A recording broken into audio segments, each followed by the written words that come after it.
Hemos aprendido por experiencia que la forma más efectiva para liberar el poder de Dios en cualquier situación es proclamando su palabra en fe. Este día vamos a proclamar un pasaje en Isaías capítulo 55, versículos 10 y 11, que es una escritura muy apropiada a lo que vamos a estudiar en esta serie. Porque como desciende de los cielos la lluvia y la nieve, y no vuelve allá, sino que riega la tierra y la hace germinar y producir, y da semilla al que siembra y pan al que come. Así será mi palabra que sale de mi boca. No volverá a mí vacía, sino que hará lo que yo quiero, y será prosperada en aquello para que la envíe. Amén.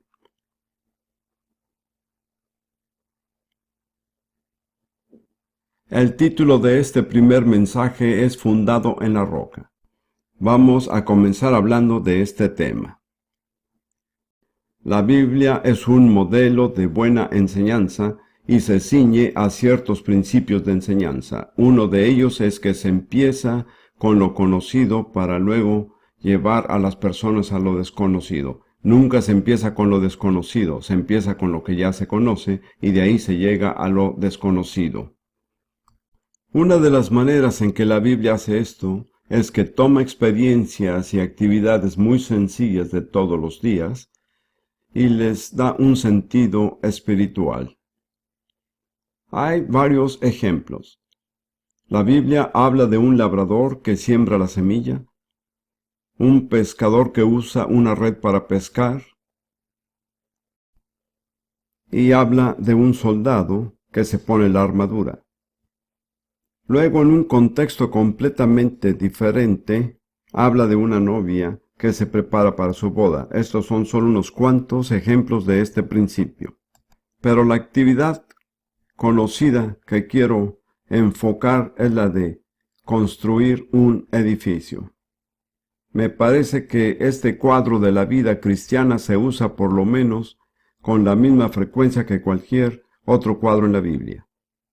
Vamos a buscar primeramente la epístola de Judas, versículos 20 y 21, que es una exhortación para nosotros como creyentes. Pero vosotros, amados, edificando sobre vuestra santísima fe, orando en el Espíritu Santo, conservaos en el amor de Dios. Aquí las Escrituras dicen que debemos edificarnos sobre nuestra santísima fe. Esta es una de las maneras en que se usa esta metáfora de edificar. Tenemos la responsabilidad de edificarnos. Y luego en Efesios 2, versículos 21-22, habla de un templo santo en el Señor, en quien vosotros también sois juntamente edificados para morada o habitación de Dios en el Espíritu. Esto habla de la comunidad cristiana colectivamente. Dice que hemos de ser juntamente edificados en el Espíritu Santo para ser una morada donde Dios puede habitar. Y luego en Primera de Pedro, capítulo 2, versículos 4, 5, hablando de Jesús como una piedra viva, Pedro dice lo siguiente: acercándoos a él, a Jesús, piedra viva, desechada ciertamente por los hombres, mas por Dios escogida y preciosa, vosotros también, como piedras vivas, ser edificados como casa espiritual y sacerdocio santo, para ofrecer sacrificios espirituales aceptables a Dios por medio de Jesucristo. Ahí se nos compara cada uno como a piedras vivas que están siendo edificadas como un templo santo que el Señor va a ocupar. Y luego un ejemplo final en Hechos capítulo 20.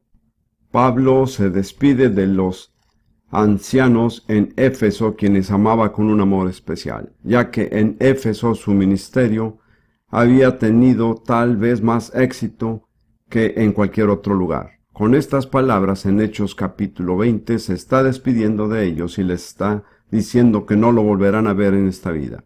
Es un momento muy conmovedor para todos. Esto fue lo último que él quiso decirles en el versículo 32 de Hechos 20. Y ahora, hermanos, os encomiendo a Dios y a la palabra de su gracia, que tiene poder para sobreedificaros y daros herencia con todos los santificados. Ahí Pablo dice que lo que más nos edifica es la palabra de la gracia de Dios, la Biblia. Dice que ésta tiene poder para sobreedificarnos y darnos herencia con todos los que han sido apartados para Jesucristo mediante la fe en Él. Ahora, yo no soy constructor, pero una cosa sé. En cualquier edificio que va a ser permanente, ya sea que esté construido de ladrillo, piedra, concreto, la parte que es de vital importancia es el fundamento. La Biblia habla específicamente de esto.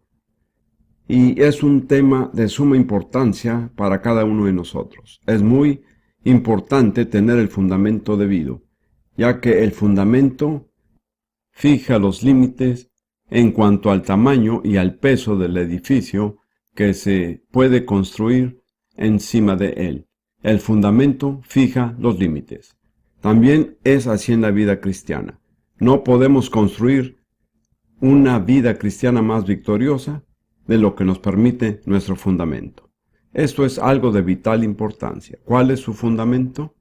¿Ha puesto usted el fundamento debido? Ahora bien, hay un solo fundamento adecuado y suficiente, y es un fundamento idóneo. Se trata de una persona. La persona es Jesucristo. Al escribir Pablo a los cristianos de Corintios en 1 Corintios capítulo 3, Pablo usa dos metáforas. Usa una metáfora de agricultura y luego una metáfora de la construcción. Dice en el versículo 9: porque somos colaboradores de Dios, estamos trabajando junto con Dios. Vosotros sois labranza de Dios. Ahí está la metáfora de la agricultura. Y es edificio de Dios. Ahí está la metáfora de la construcción. Entonces sigue hablando de la construcción. Conforme a la gracia de Dios que me ha sido dada, yo como perito arquitecto, en griego también es así, puse el fundamento y otro edifica encima, pero cada uno mire cómo sobreedifica. Porque nadie puede poner otro fundamento que el que está puesto, el cual es Jesucristo. Aquí Pablo dice que hay un solo fundamento para la vida cristiana, y es Jesucristo mismo. Y cualquier cosa que no esté edificada sobre este fundamento no resistirá los estragos del tiempo y las pruebas. Así que es muy importante que cada uno de nosotros analice sobre qué está construida su vida. ¿En realidad estamos edificados sobre el Señor Jesucristo? ¿Tenemos un conocimiento personal de Jesús que nos permite tener una relación personal e íntima con Él? El hecho de poner a Jesús como nuestro fundamento es sumamente importante. Así que quiero tomar un tiempo para hablar de cómo podemos poner este fundamento. El fundamento de Jesús en nuestra vida. Quiero invitar a cada uno que examine su propia vida, su condición espiritual y sus experiencias espirituales para ver si en realidad ha puesto su fundamento debidamente. Quiero que busquemos Mateo 16 para que estudiemos unas enseñanzas básicas. En el versículo 13 y los versículos que siguen, Jesús está hablando a sus discípulos.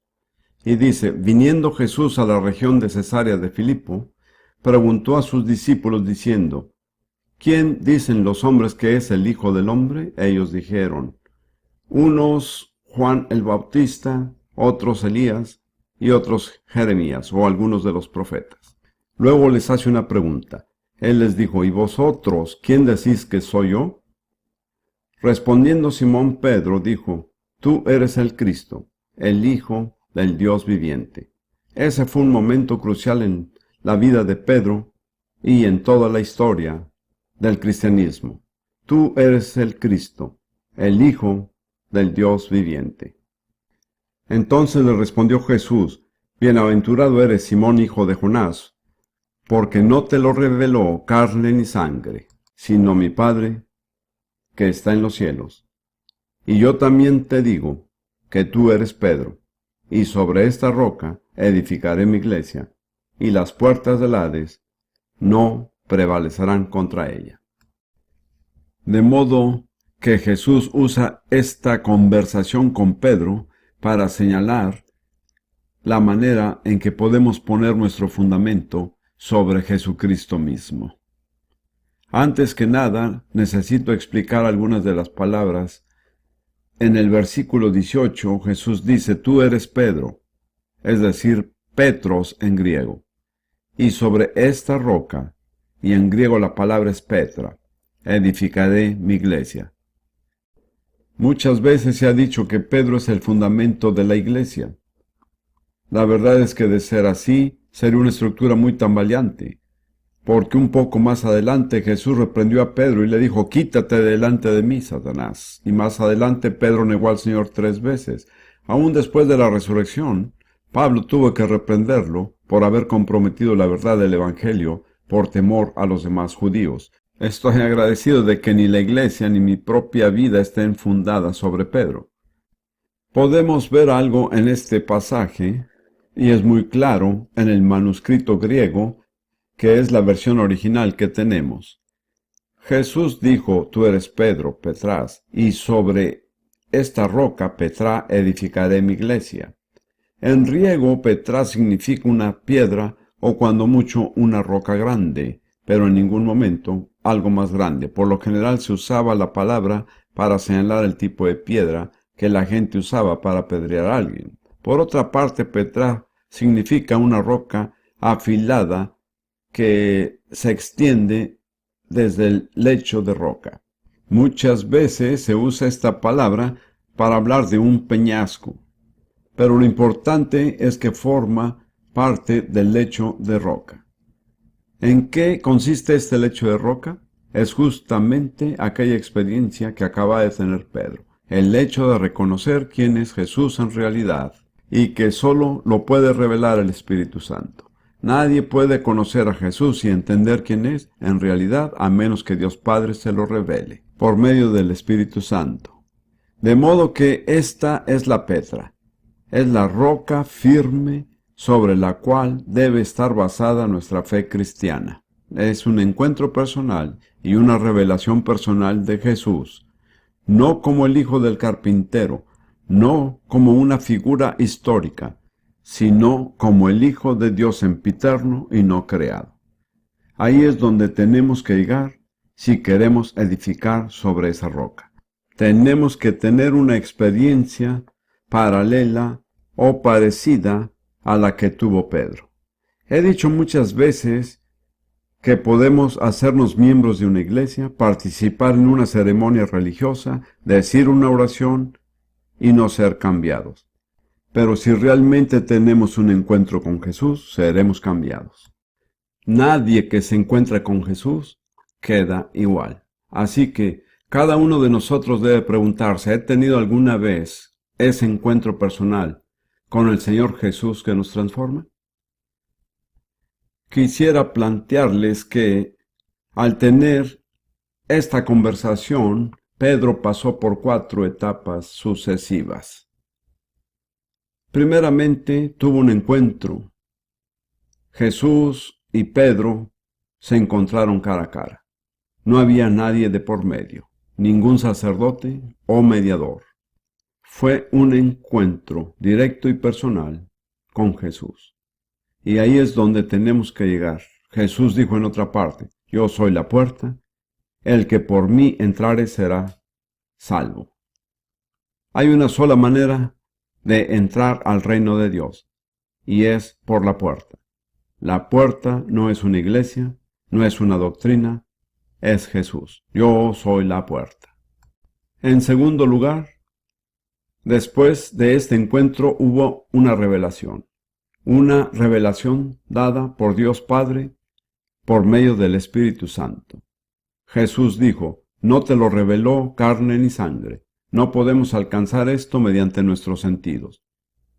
Tiene que haber una revelación. De nuevo, esto es indispensable. Nadie puede conocer a Jesús como Él es verdaderamente el Hijo del Dios eterno sin una revelación personal. Pudiéramos estudiar teología, asistir a un instituto bíblico, hasta ser los ministros. Pero sin esta revelación personal de Jesús, no podemos conocerlo. Esta revelación viene de Dios Padre por medio de Jesucristo el Hijo. Permítame preguntarle, no responda, pero ¿ha tenido usted ese encuentro personal con Jesús? Yo sí. Hace más de 50 años, a medianoche, durante la Segunda Guerra Mundial, tuve un encuentro con Jesús. No tenía ningún conocimiento doctrinal, no sabía ningún vocabulario evangélico, no podía decir que había sido salvo o nacido de nuevo. Aprendí todo eso después, pero quiero decirles que fui cambiado de una manera total y permanente. No llegué a ser perfecto. De hecho, quiero confesar que todavía no soy perfecto, pero fui cambiado, y el cambio fue positivo. Luego, tiene que haber un reconocimiento de lo que el Espíritu Santo nos muestra. Tenemos que decir, sí, creo, recibo. Tiene que haber una respuesta de nuestra parte, no es algo automático. Tiene que suceder algo dentro de nosotros. Y cuarto lugar, tiene que haber una confesión pública de nuestra fe en Jesús. Así, Jesús llevó a Pedro a hacer esto cuando Pedro dijo, tú eres el Cristo, el Mesías. Hizo una confesión pública. La gente habla de los creyentes clandestinos y reconozco que sí hay creyentes clandestinos, especialmente en países donde el admitir que uno es creyente lleva a la muerte. Pero no creo que nadie pueda permanecer un creyente clandestino para siempre. Permítame leerles lo que dijo Jesús en Mateo 10, versículos 32 y 33. Mateo 10, 32 y 33. A cualquiera pues que me confiese delante de los hombres, yo también le confesaré delante de mi Padre que está en los cielos. Y a cualquiera que me niegue delante de los hombres, yo también le negaré delante de mi Padre que está en los cielos. Así que Jesús, como siempre, no nos deja 3 alternativas, sino 2 solamente. Lo confesamos o bien lo negamos. Y si dejamos de confesarlo en el momento oportuno, en efecto, lo estamos negando. Entonces, cada uno de nosotros, en algún momento, tiene que llegar al punto de confesar abiertamente su fe en el Señor Jesucristo. Y este es, para muchos, un momento crítico. Después de convertirme, estando en el ejército, me di cuenta que la mejor táctica era comunicarles a todos los que conocía cuáles eran mis convicciones.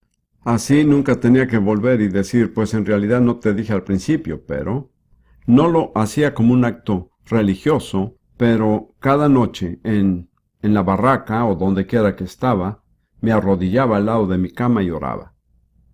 Eso les mostraba el tipo de persona que era yo. Era mucho más fácil así. Yo veía a otros cristianos que vacilaban y no decían abiertamente cuáles eran sus creencias y después les era más difícil volver y hacer la confesión de vida. Así que quiero recomendarle que haga eso. No tiene que pararse en una esquina y predicar. No tiene que ser predicador. Puede ser ama de casa, estudiante, pero donde quiera que esté, dígale a la gente que usted cree en Jesús, es el Hijo de Dios. Permítame recapitular esas 4 etapas sucesivas de ese encuentro que es tan básico, porque es así que ponemos el fundamento de Jesús en nuestra vida de una manera personal. En primer lugar, hubo un encuentro. En segundo lugar, hubo una revelación dada por Dios Padre por medio del Espíritu Santo. En tercer lugar, Pedro reconoció quién era Jesús. Y en cuarto lugar, hizo una confesión pública. Ahora, si pudiera preguntar, ¿es posible tener ese tipo de revelación hoy? ¿No es posible a personas como nosotros conocer a Jesús de una manera tan personal e íntima como lo hicieron Pedro y los demás discípulos? Tenemos que ver 2 cosas importantes. Antes que nada, Jesús no le fue revelado a Pedro como el hijo del carpintero. Pedro lo había conocido así por mucho tiempo. Le fue revelado como el Hijo del Dios sempiterno. Las Escrituras dicen en Hebreos 13, versículo 8, Jesucristo es el mismo ayer, hoy y por los siglos. No ha habido en él ningún cambio y nunca lo habrá. Así que no es cuestión de idioma, cultura o vestimenta. Se trata de la persona eterna de Jesús. Eso fue lo que entendió Pedro, tal vez por primera vez en su vida. Tuvo una revelación de quién era Jesús. En segundo lugar, la revelación fue dada por medio del Espíritu Santo. La Biblia se refiere al Espíritu Santo como el Espíritu eterno e imperecedero. El tiempo, la historia, los idiomas, las costumbres y las modas no cambian al Espíritu Santo. Entonces, por esas 2 razones, así como le fue posible a Pedro, también es posible para nosotros tener esa revelación personal y directa de Jesús. Primeramente, porque Él es el Hijo de Dios sempiterno que es revelado. Y en segundo lugar, porque es el Espíritu eterno quien lo revela. Ahora, llegamos al próximo tema importante en la práctica. Si ha puesto el fundamento, ¿cómo hacemos para edificar sobre él? Recordarán que todas las metáforas que usamos al principio tenían que ver con edificar. El próximo tema de vital importancia en la práctica es el siguiente. ¿Cómo se edifica sobre el fundamento? Quiero que busquemos una parábola que Jesús refirió al final de Mateo 7. Una parábola conocida acerca de un hombre prudente y un insensato. Ambos edificaron una casa, pero la edificaron de manera diferente. Empezando en Mateo 7:24. Cualquiera pues que me oye estas palabras y las hace, le compararé a un hombre prudente que edificó su casa sobre la roca, es decir, sobre el lecho de roca, la Petra. Descendiendo lluvia, vinieron ríos y soplaron vientos y golpearon contra aquella casa y no cayó, porque estaba fundada sobre la roca. Pero cualquiera que me oye estas palabras y no las hace, le compararé a un hombre insensato que edificó su casa sobre la arena, y descendió lluvia, y vinieron ríos y soplaron vientos y dieron con ímpetu contra aquella casa y cayó, y fue grande su ruina. Antes que nada es importante ver que ambas casas fueron sometidas a la misma prueba. Ninguna de las 2 casas fue eximida de la prueba. La misma tormenta azotó ambas casas. Y déjenme decirles que la vida cristiana no es una vida libre de tormentas. Pasaremos por tormentas. Dios nunca nos ha garantizado lo contrario. De hecho, Pablo y Bernabé le dijeron a la iglesia primitiva: es necesario que a través de muchas tribulaciones entremos en el reino de Dios. Si usted está siguiendo un camino en el cual no hay ninguna tribulación, es dudoso que lo lleve al reino de Dios, porque eso no fue lo que dijo Pablo. Era necesario que a través de muchas tribulaciones entráramos en el reino de Dios. No puedo abarcar en esta charla el porqué de las tribulaciones, pero créame, Dios tiene un propósito de la tribulación. Si usted está pasando por tribulación en este momento, no se dé por vencido. Dios lo ayudará a vencer y al final verá que Él ha moldeado su vida y le ha enseñado cosas que no hubiera podido aprender de ninguna otra manera. ¿Saben cómo es esto? Por las experiencias que he tenido. Muy rara vez predico teorías. Entonces, ¿cómo edifica el hombre prudente? Muy sencillamente, de dos maneras, oyendo y poniendo por obra las palabras de Jesús, las palabras de la Biblia. ¿Cómo podemos nosotros edificar sobre ese fundamento? Exactamente de la misma manera, oyendo lo que dice la Biblia y haciéndolo. No sea solamente un oidor, porque en la Biblia no hay ninguna promesa para ellos. Sea un oidor y un hacedor. Es algo práctico. Es aplicar las enseñanzas de la Biblia y las enseñanzas de Jesús a su propia vida. Verá que cuando empiece a hacerlo, Dios le estará siempre mostrando diferentes aspectos de su vida en las que necesita aplicar la verdad. Quiero decirles que he sido cristiano por más de 50 años, pero Dios me está constantemente mostrando nuevas maneras de aplicar su palabra, no otros aspectos de mi vida en las que necesito aplicarla. Mi edificio no ha sido completado, está siendo edificado, pero le doy gracias a Dios que ha podido resistir a varias pruebas. Hay otra parábola de Jesús en Lucas capítulo 6 que es muy parecida, pero se ha incluido algo muy importante. Voy a buscar un momento Lucas 6, versículos 46 al 49. De nuevo es Jesús el que habla. ¿Por qué me llamáis Señor, Señor, y no hacéis lo que yo digo? Esa es una pregunta importante. Es inútil llamar a Jesús Señor si no lo obedecemos.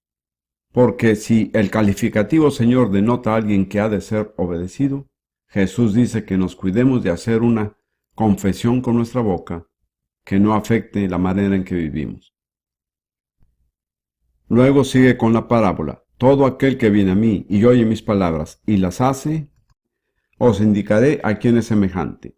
Semejante es al hombre que al edificar una casa, cavó y ahondó y puso el fundamento sobre la roca. Y cuando vino una inundación, el río dio con ímpetu contra aquella casa, pero no la pudo mover, porque estaba fundada sobre la roca, sobre el lecho de roca, la Petra. Mas el que oyó y no hizo, semejante es al hombre que edificó su casa sobre tierra, sin fundamento, contra la cual el río dio con ímpetu y luego cayó.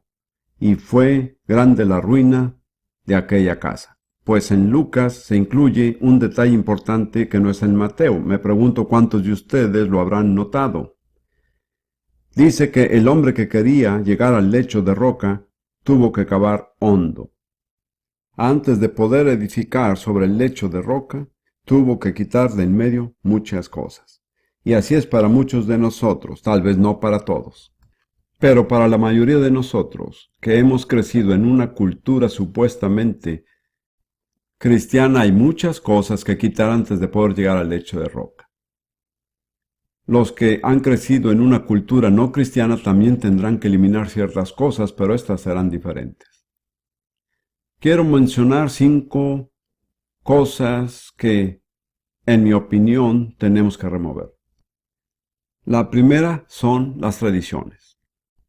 No todas las tradiciones son malas, algunas son buenas. No queremos eliminar todas las tradiciones, pero Jesús le dijo a la gente de su época: habéis invalidado el mandamiento de Dios por vuestra tradición. Están creyendo en ciertas tradiciones y actuando de acuerdo con ellas y no de conformidad con las Escrituras. Tengo que decir que, según he observado, Jesús les diría exactamente lo mismo a ese mismo pueblo judío hoy. Habéis invalidado el mandamiento de Dios por vuestra tradición. Pero no enfoquemos solamente al pueblo judío. También se aplica a muchas personas que tienen formación cristiana. Hemos recibido por herencia tradiciones, ciertos comportamientos, cosas que hacemos, palabras que decimos que no están necesariamente de acuerdo con las Escrituras. Así que tenemos que examinar nuestra vida. No voy a hacer sugerencias específicas, pero hay muchas que pudiera hacer. Luego, la segunda cosa que tenemos que eliminar son los prejuicios. No hay nadie aquí que no haya tenido ciertos prejuicios en algún momento. Tal vez los haya desechado, no lo sé. Pero hay todo tipo de prejuicios. Hay prejuicios raciales, Desafortunadamente, el mundo actual está lleno de prejuicios raciales. Sabemos que en países como Sudáfrica, por ejemplo, ha habido muchos cambios positivos, pero permítame decirle que los prejuicios raciales impedían que ciertas personas formaran parte de la iglesia. ¡Qué idea tan horrible! Pero ese no es el único campo donde existen los prejuicios raciales. Los Estados Unidos de América ha estado lleno de prejuicios raciales, y en muchos lugares todavía lo está hoy día. Yo soy de origen británico y quiero decirles que los británicos también son prejuiciosos. Yo crecí con muchos de ellos. Tuve que cavar hondo para deshacerme de ellos. Mi familia había vivido muchos años en la India. Todos mis antepasados sirvieron con el ejército británico en la India. Me acuerdo que cuando tenía como 12 años dije de manera muy inocente en un almuerzo: no sé por qué no pueden invitar a almorzar a un hindú. Y mi familia se horrorizó. Yo me preguntaba por qué reaccionan así. Pues más adelante me di cuenta que era un prejuicio. Créanme, veo delante de mí muchas personas de diversos trasfondos raciales, pero muy pocos están completamente libres de prejuicios raciales. Luego hay prejuicios denominacionales. La mayoría de nosotros miramos ciertas denominaciones de manera negativa. Mi primera esposa, que está con el Señor, era danesa. Creció en la iglesia luterana danesa. Pero hizo algo que para ellos era terrible. Fue bautizada como creyente, lo cual los daneses llaman Günderker, es decir, uno que se bautiza por segunda vez. Ya que era maestra en el sistema educativo danés, su caso tuvo que ser juzgado ante el Parlamento para determinar si pudiera seguir siendo maestra. Y tengo que decir que mi esposa siguió en una batalla constante con la iglesia luterana, en realidad hasta su muerte. No justifico eso, creo que fue una debilidad. Pero me he dado cuenta yo mismo que cuando oigo hablar a personas que pertenecen a ciertas denominaciones, formo una opinión negativa de su persona sin haberlas conocido. Me parece que van a tener tales o cuales ideas o eso o aquello. He aprendido por experiencia que nunca debe juzgarse a una persona hasta conocerla. Porque he conocido a personas que parecen de denominación equivocada y han resultado de lo mejor que he conocido, y a otras que parecen buenas y han estado equivocadas. Así que por favor no se dejen llevar por prejuicios denominacionales. Luego están los prejuicios sociales. De nuevo, yo soy un ejemplo de alguien que creció en un ambiente de prejuicio social. Ni siquiera estaba consciente de que tenía prejuicios, pero fui educado en el colegio de Eton, uno de los colegios privados más exclusivos de Inglaterra, y luego en la Universidad de Cambridge. Después tuve que alistarme en el ejército británico y conviví con todo tipo de personas con las que nunca había estado. Empecé a darme cuenta de lo poco que conocía a mi propio pueblo británico. Le doy gracias a Dios por esa experiencia. 5 años y medio en el ejército. Me liberó de muchos prejuicios sociales.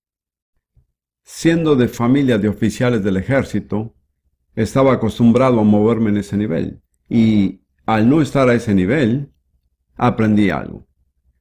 Cuando uno mira a las personas en su mismo nivel, las ve de cierta manera. Pero cuando uno las mira desde abajo, se ven diferentes. Desde ese momento, siempre he tratado de decir: Señor, ¿qué impresión le doy a la gente que tal vez me vea desde abajo? Así que hay varios tipos de prejuicios. Hay prejuicios personales. A algunos no les gusta la gente que tiene voz alta. A otros no les gustan los pelirrojos. La mayoría de nosotros tenemos muchos prejuicios tontos. Yo tengo un prejuicio contra la gente que come manzanas entre comidas.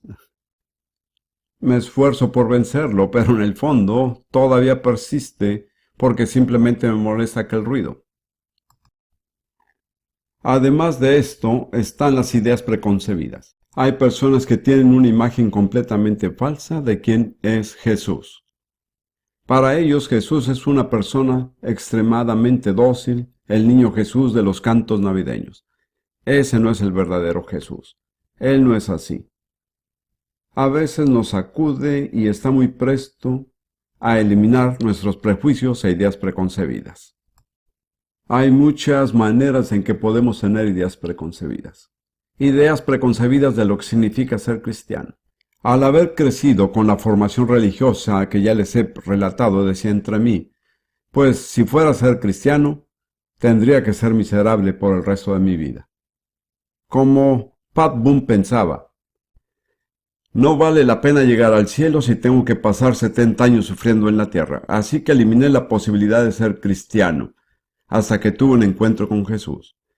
Luego hay otra cosa que es sumamente peligrosa y es la incredulidad. A veces, cuando voy a impartir una enseñanza, empiezo haciendo que todos los presentes, incluyendo a mí, renuncien a la incredulidad, porque muchos de nosotros todavía tenemos mucha incredulidad en ciertas áreas. Nuestra mente en realidad no está abierta a la fe. Y por último, y creo que es lo más importante, está la rebelión. Tal vez usted diga, hermano Prince, yo no soy un rebelde. Pues sí lo es. Y si no se ha dado cuenta de ello, seguirá siendo un rebelde. No quiero entrar en detalles sobre la teología de esto, pero cada descendiente de Adán nace con rebeldía en su corazón. Tenemos que identificar esa rebeldía y eliminarla. Dios no tiene sino un remedio para la naturaleza rebelde. ¿Sabe cuál es? La muerte. Así es. Él no le dice que vaya a la iglesia, no le enseña la regla de oro, no la pone a aprender de memoria pasajes bíblicos, la hace morir.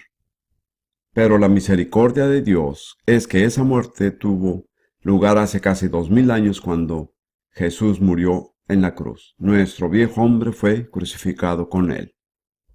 Tenemos que llegar al punto de reconocer la naturaleza rebelde en nosotros y estar dispuestos a que Dios le dé muerte. Ahora, quiero hablar de la Biblia, porque esto es tan importante como cualquier otra enseñanza bíblica. ¿Cuál es su actitud hacia la Biblia? ¿Tiene usted la misma actitud que tuvo Jesús?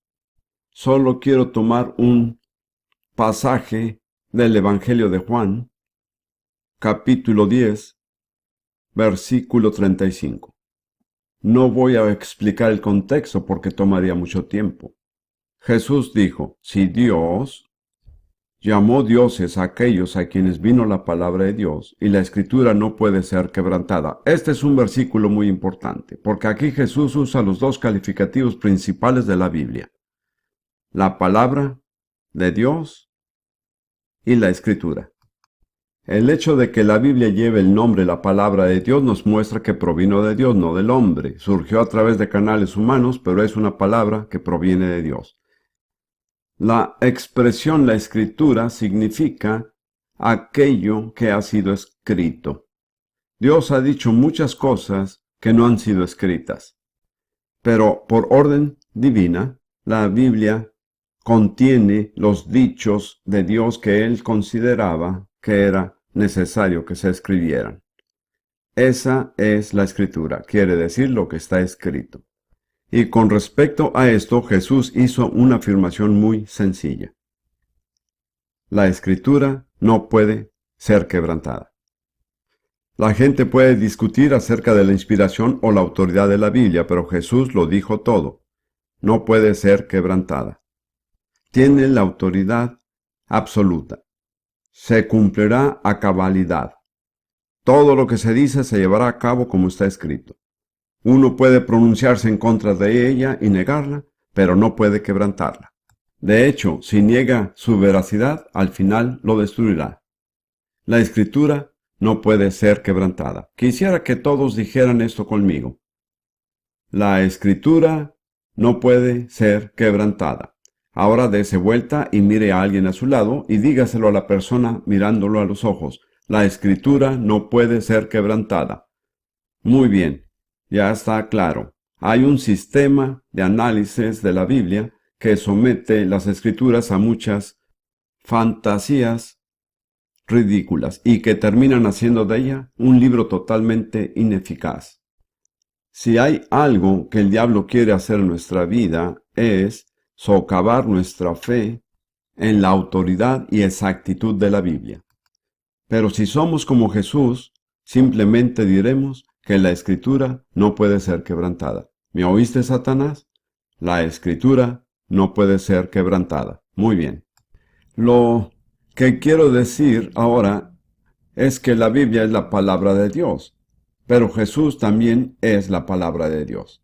Eso lo vemos en el Evangelio de Juan en dos lugares. En Juan 1, versículo 1, una escritura conocida. En el principio era el Verbo, y el Verbo era con Dios, y el Verbo era Dios.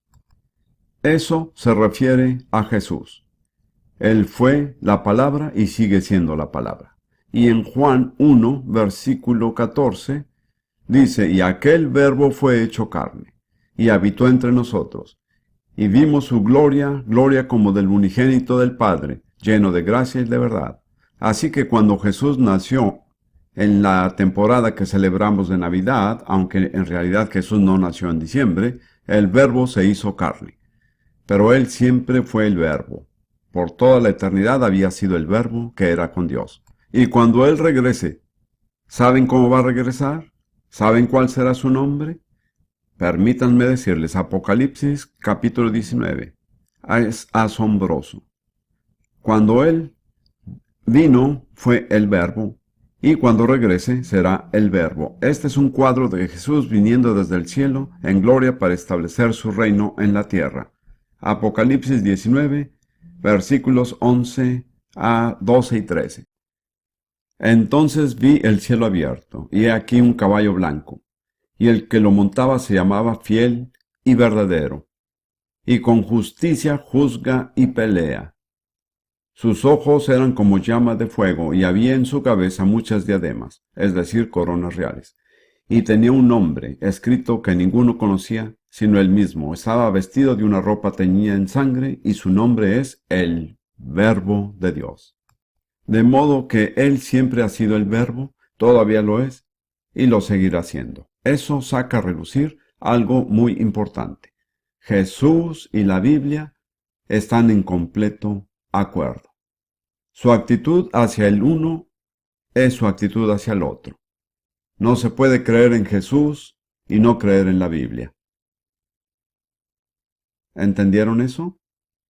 Jesús es la palabra de Dios. Es la palabra hecha carne. La Biblia es la palabra o escritura escrita. Debemos tener la misma actitud hacia ambos. Hay un perfecto acuerdo entre ellos. Y ahora, ya que estamos por terminar, quiero hablar de 5 verdades sumamente importantes con respecto a la palabra de Dios y nuestra relación con ella, que se encuentran en el Evangelio de Juan capítulo 14.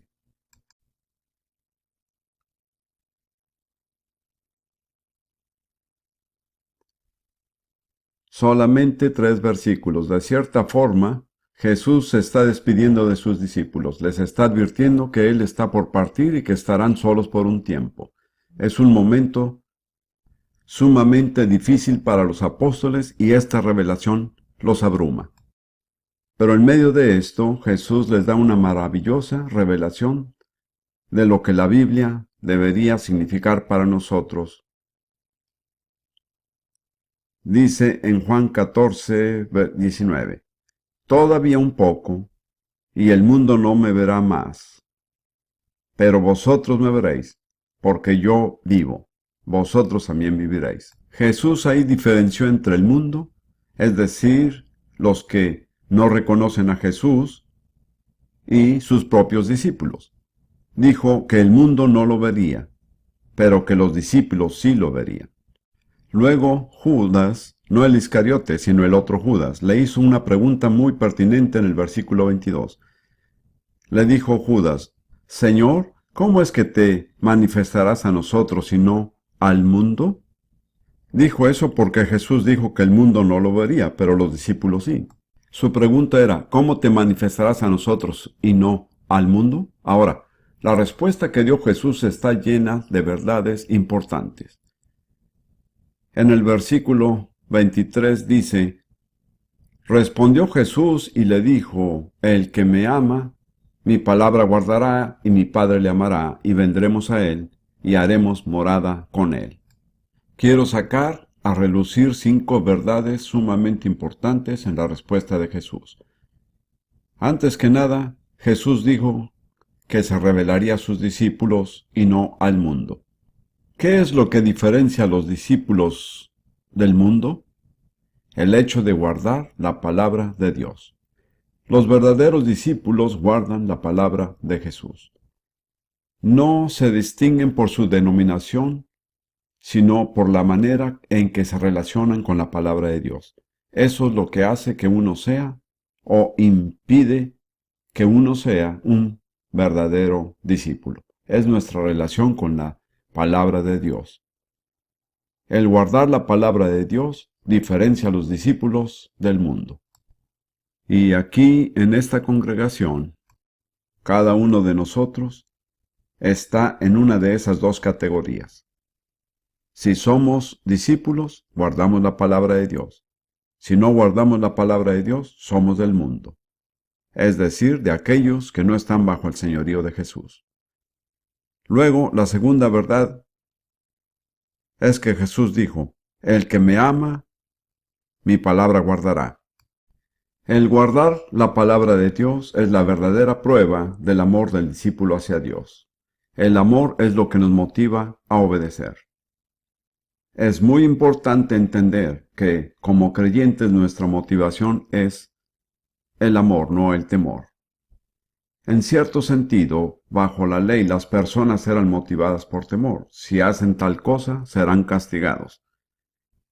Pero eso no funciona. He ayudado a criar a muchos niños.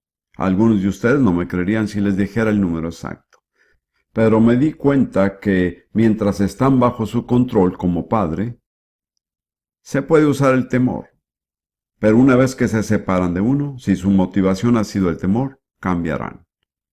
La única motivación que los mantendrá fieles es el amor.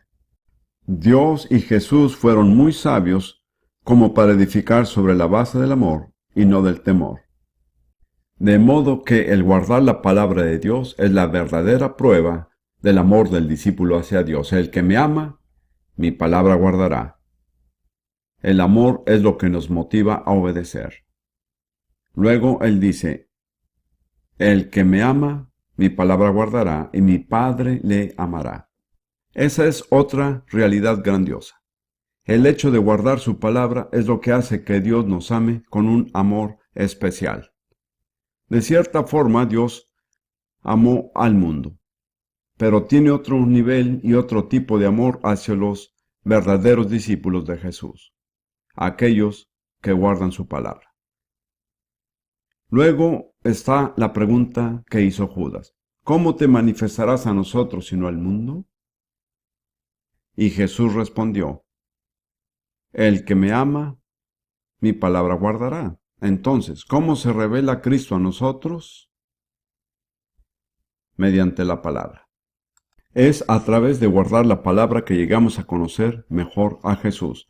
Tal vez tengamos alguna experiencia espiritual notable, tal vez seamos arrebatados hasta el tercer cielo o algo así, pero eso no ocurre con todas las personas. Y no es la manera básica en que Dios y Jesús se revelan a sí mismos. Es a través de guardar la palabra de Dios. Luego, para terminar, y esta es una declaración asombrosa, el que me ama, mi Padre le amará, y vendremos a él, y haremos morada con él. No hay sino unos cuantos lugares en la Biblia donde se usa el verbo en plural para referirse a Dios, pero este es uno de ellos. Jesús dice que nosotros, mi Padre y yo, vendremos a él y haremos morada con él. Esta es una declaración asombrosa, una revelación increíble de que Dios Padre y Dios el Hijo quieren venir a morar con nosotros, quieren hacer de nosotros su morada. Pero, ¿cómo se logra esto? Mediante la palabra. Si no amamos la palabra, si no somos obedientes a la palabra, Dios no hará morada con nosotros. Así que, para terminar, quisiera decir lo siguiente. Y es algo muy serio. No amamos a Dios más de lo que amamos su palabra. Así que si quieres saber cuánto ama a Dios en realidad y cuánta importancia Él tiene en su vida, puede averiguarlo. No tiene que hacer conjeturas al respecto. Simplemente pregúntese, ¿cuánto amo yo la Biblia? ¿Qué importancia tiene la Biblia en mi vida? Ese es el amor que usted le tiene a Dios y el lugar que le da a Él en su vida. Permítanme resumir estas 5 afirmaciones acerca de la Biblia, porque son muy importantes. Hay muchos cristianos que se encuentran en un crepúsculo incierto, no saben lo que es la luz o las tinieblas. Desean y tienen esperanzas, pero en realidad no están seguros. Esto es porque no le han dado a la palabra de Dios el lugar debido en su vida. Voy a repetir estas afirmaciones y luego cierro. En primer lugar, el guardar la palabra de Dios diferencia a los verdaderos discípulos del mundo. En segundo lugar, el guardar la palabra de Dios es la verdadera prueba del amor del discípulo hacia Dios. El amor es lo que nos motiva a obedecer, no el temor. En tercer lugar, el guardar la palabra de Dios es lo que más lleva a Dios a amar al discípulo. Dios ama a los discípulos de una manera especial. Él ama al mundo entero, pero tiene un amor especial hacia los discípulos. Pero los que Él ama como discípulos son los que guardan la palabra de Dios. Si usted quiere que Dios le tenga un amor especial, tiene que guardar su palabra. En cuarto lugar, a través de guardar y obedecer la palabra de Dios, Cristo se manifiesta a nosotros. Le preguntaron, ¿cómo te manifestarás a nosotros sino al mundo? Jesús dijo, si me amas, guardarás mi palabra, así es que me manifestaré. Para terminar, a través de la palabra de Dios, el Padre y el Hijo, juntos vendrán a morar dentro de nosotros. ¿No les parece increíble? Esto me asombra. Dios Padre y Dios el Hijo quieren hacer su morada con nosotros, pero solo lo harán a medida que guardemos la palabra de Dios. Permítanme cerrar con una oración. Padre Celestial, te damos gracias por tu palabra, la palabra de Dios, la Biblia. Esa palabra segura e infalible que tiene toda autoridad y que es lámpara a nuestros pies y lumbrera a nuestro camino. Quiero orar por todos los que están reunidos aquí, por todos los que serán confrontados de cualquier manera por este mensaje. Que tú nos hagas amantes de tu palabra. Que por tu gracia nos des la habilidad de darle a tu palabra, la Biblia, el lugar que le corresponde en nuestra vida, para que seamos verdaderamente discípulos del Señor Jesús. En tu nombre te lo pido. Amén.